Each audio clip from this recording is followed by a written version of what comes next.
ओम शांति। प्रजापिता ब्रह्मा कुमारी ईश्वरीय विश्वविद्यालय तरफरु आपण मानकु जणाउछु हार्दिक अभिनंदन। स्वयं परमपिता परमात्मा निराकार ज्योतिर्बिंदु शिव भगवान 1936 मसीह अवतरण करी जड़े साधारण वृद्ध व्यक्ति जहांकु परवर्ती समय से प्रजापिता ब्रह्मा बोली नामित करथिले तांकरी शरीर रे प्रवेश करी एही संस्था स्थापन करथिले। राजस्थान रो माउंट आबू बा आबू पर्वत रे वर्तमान एहार मुख्य कार्यालय। परमात्मा प्रदान करिथिबा ज्ञान को पृथ्वीर समस्त लोकंक पाखरे पहुंचाइबा पई वर्तमान प्राय 140 देश रे विभिन्न सेवा केंद्र माध्यम रे प्रचार प्रसार करा जाउछि। गहन शांतिर अनुभूति और ईश्वरंक संगर अनुभूति करी ईश्वरीय शक्ति प्राप्त करिबा पई एही संस्था द्वारा राजयोग शिक्षा प्रदान करा जाए। आत्मा परमात्मा सृष्टि चक्र आदि संपर्कित ज्ञान को मुख्यतः आपण माने एथिरु जानि परिबे। संक्षेप रे प्रदान करा जायथिबा उक्त ज्ञान को दया करी मन लगाई सुनिबे। परमात्मा एही संस्था स्थापन करी एक बड़ लक्ष्य हासिल पई आम मानव मानकु आह्वान दैछंती। आउ ताहा हेउछि देवपद। मानवंकु देवता बनाइबा तांकर लक्ष्य। एही चित्र रे आपण जेउ मूर्ति द्वय देखुछंती सेमाने हेउछंती लक्ष्मी और नारायण। आम भली तांकर समस्त अंग प्रत्यंग रहिछि, मात्र शक्ति रे सेमाने आमठारु बहुत अधिक। सेमाने देखिबा पई अति सुंदर थिले। सेमाने दैवी गुण रे भरपूर कारणरू सेमानंकु देवता कहा जाउथिला। मात्र आमे साधारण गुणर अधिकारी होइथिबारु साधारण मानव तो आउ केतेबेले आसुरी गुण पई आमे असुर होई जाउ। देवता और आम मध्यरे केवल गुणगत प्रभेद ही रहिछि।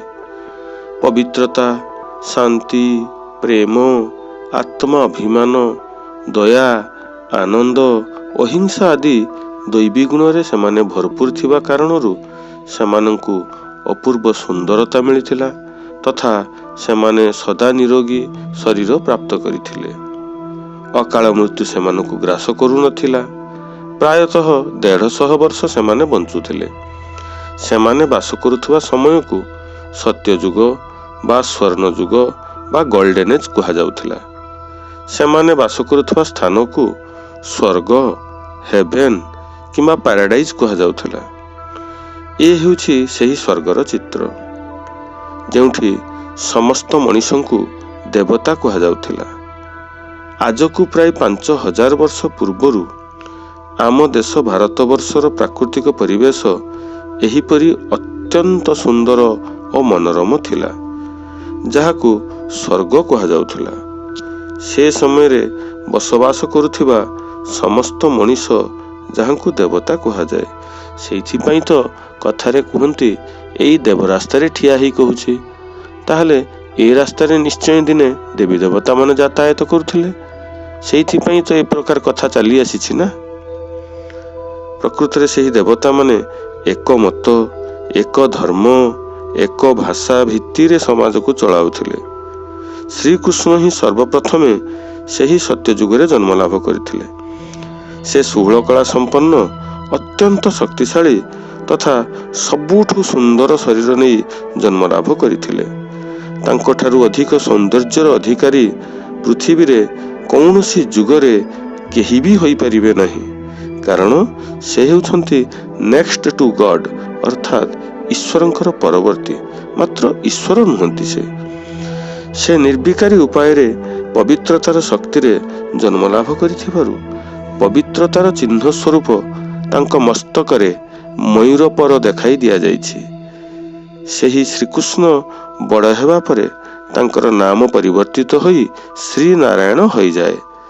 सेहीपरि श्रीकृष्णंक परे परे श्री राधा जन्म नियंती, जहांकर कि परवर्ती समय रे परिवर्तित नाम श्री लक्ष्मी होई थाए। एणु राधा कृष्ण ही लक्ष्मी नारायण अटंती।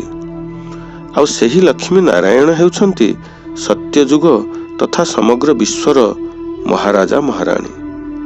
ସେ ସମୟରେ ଦେବତାମାନଙ୍କର ସ୍ୱଭାବ ଏତେ ଶକ୍ତିଶାଳୀ ଥିଲା ଯେ ପ୍ରକୃତି ମଧ୍ୟ ସେମାନଙ୍କର ଦାସୀ ଭଳି ସେବା କରୁଥିଲା।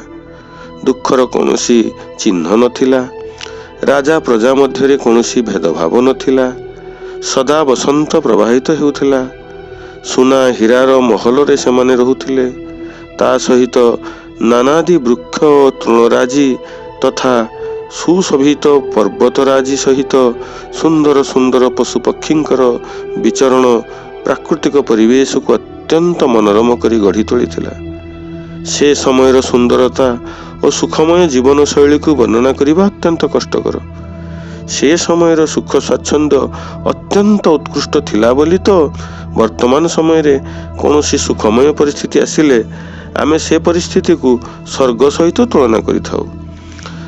ତେବେ ମନରେ ପ୍ରଶ୍ନ ଆସୁଛି, ତାହେଲେ ସେମାନେ ଗଲେ କୁଆଡ଼େ? ସେ ଦୁନିଆ ଗଲା କୁଆଡ଼େ? ପ୍ରକୃତରେ କଥାରେ କହନ୍ତି, ମର୍ତ୍ତ୍ୟମଣ୍ଡଳେ ଦେହ ବହି ଦେବତା ହେଲେ ବି ମରଇ।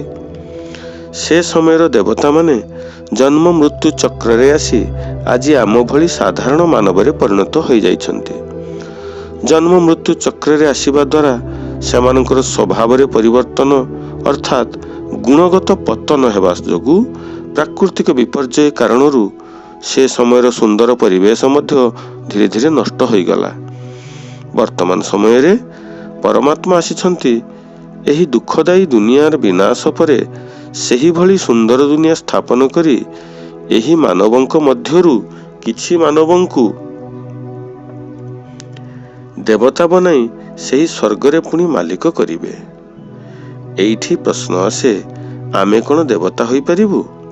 ହଁ, କାହିଁକି ନୁହେଁ? ଏହା ସ୍ୱୟଂ ପରମାତ୍ମାଙ୍କର ପ୍ରତିଶ୍ରୁତି। କଥାରେ ମଧ୍ୟ ଅଛି, ତତେ ଚିହ୍ନିଲେ ତୁ ହିଁ ଦେବତା।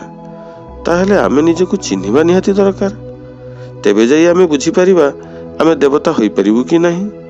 ସେଥିପାଇଁ ବର୍ତ୍ତମାନ ଆମର ଜାଣିବା ଦରକାର, ପ୍ରକୃତରେ ମୁଁ କିଏ, ମୋର ଅସଲ ପରିଚୟ କ'ଣ, ଅର୍ଥାତ୍ ମୋର ସୃଷ୍ଟିକର୍ତ୍ତା କିଏ, ମୁଁ କେଉଁଠୁ ଆସିଛି, ପୁଣି କେଉଁଠାକୁ ଯିବି, କେତେ ସମୟ ଏଠି ଅଭିନୟ କଲିଣି, ଇତ୍ୟାଦି ଇତ୍ୟାଦି ଅନେକ ଅସମାହିତ ପ୍ରଶ୍ନର ଯୁକ୍ତିମୂଳକ ତଥା ସଚିତ୍ର ଉତ୍ତର ଏହା ପରେ ପରେ ପାଇଯିବେ। ଦୟାକରି ଧୈର୍ଯ୍ୟର ସହିତ ନିଶ୍ଚିତ ଭାବରେ ଶୁଣିବା ହେବେ।